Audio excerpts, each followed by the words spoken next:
Hi friends, what's up fellow travel buddies? So today I thought of making a really short video on how you can exit the KLIA2 airport. The KLIA2 airport, which mainly hosts AirAsia flights, and KLIA1 airport mainly hosts international airlines as well as some domestic airlines. But ultimately the choice of transport from both airports are the same. The train, which is the KLIA Express or Transit, the bus, and also an Apple taxi or a Grab taxi. So let's get into detail of these three modes and see which one suits you best. Okay, so speaking of the KLIA Express train, first the KLIA Express and the Transit.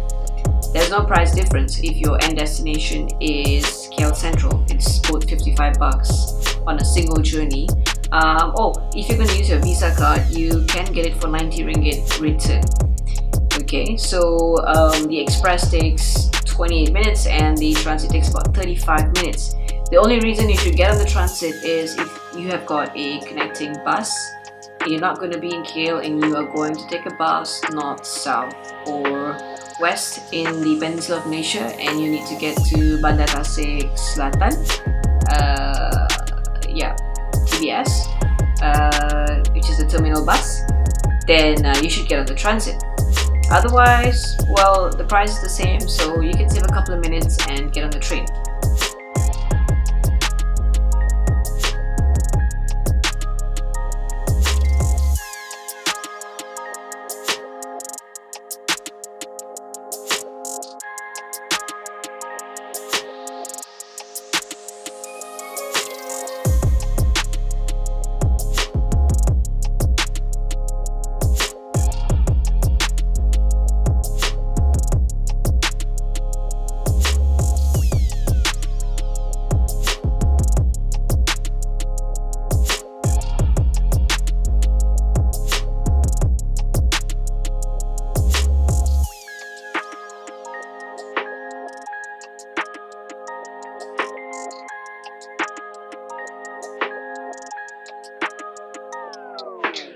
You need to be careful that sometimes they do experience technical difficulties, so please give yourself a leeway of about an hour or so.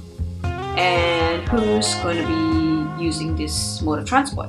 So if you are a business person, you're coming in for a seminar or a course, you have an agenda here, or you're in a rush for an accommodation or to meet someone, go for the train. No hassles, it's convenient. They don't serve you any food on board. It's just a 28-minute ride to the city center. And number two, the bus. So the buses, whether you're going to KL Central or One Utama, they cost from about 12 to about 15 bucks. And an average travel journey, if you are off peak, would probably take you about 30-40 minutes. And if you're during the peak hours, it's going to take you at least an hour or more. So yeah, please put all of this into your calculation before you make your journey.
The bus, you have storage, you can put your luggage at the bottom. It's just the standard seating, comfortable enough to take a nap. Well, for me, legroom if you are very particular on leg room, then maybe not.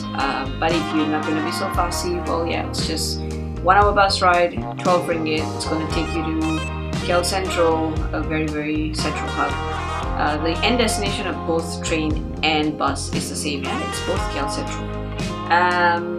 Who shall be taking the bus? You're a solo traveler, you're in no rush, you're just transiting, you're coming back from a long journey. Ultimately, if you have time to spend and you're not in a rush and you just want to spend 12 ringgit to get to the city center, the bus is a perfect choice for you. And the last one would be the airport taxi, which I've never used before because I think Grab, there's no Uber over here. We use Grab, so download the Grab app. To get to KL Central would take you roughly 73 ringgit. If you need your private space, you work on your laptop, yeah, the cab is good for you. And also if you're a family or you're coming with a bunch of friends, just divide it by 4 or use a bigger card for more people. It's a good way to go. So now coming to special considerations, which in my mind I only can think of if you are coming in late, what are your transport options? Well, the train would run up to 12 AM and the bus would last depart at 2 AM if I'm not mistaken, so it's still quite late. If you're gonna miss these options, you're gonna miss the train, you still have the bus. If you're gonna miss the bus will still operate back at about 4 plus or 5 AM. So you're just gonna have to crash the airport for 2.5 hours. It's not that long. You can grab yourself some breakfast and get on the bus. So you don't have to worry much about arriving very late into either airport.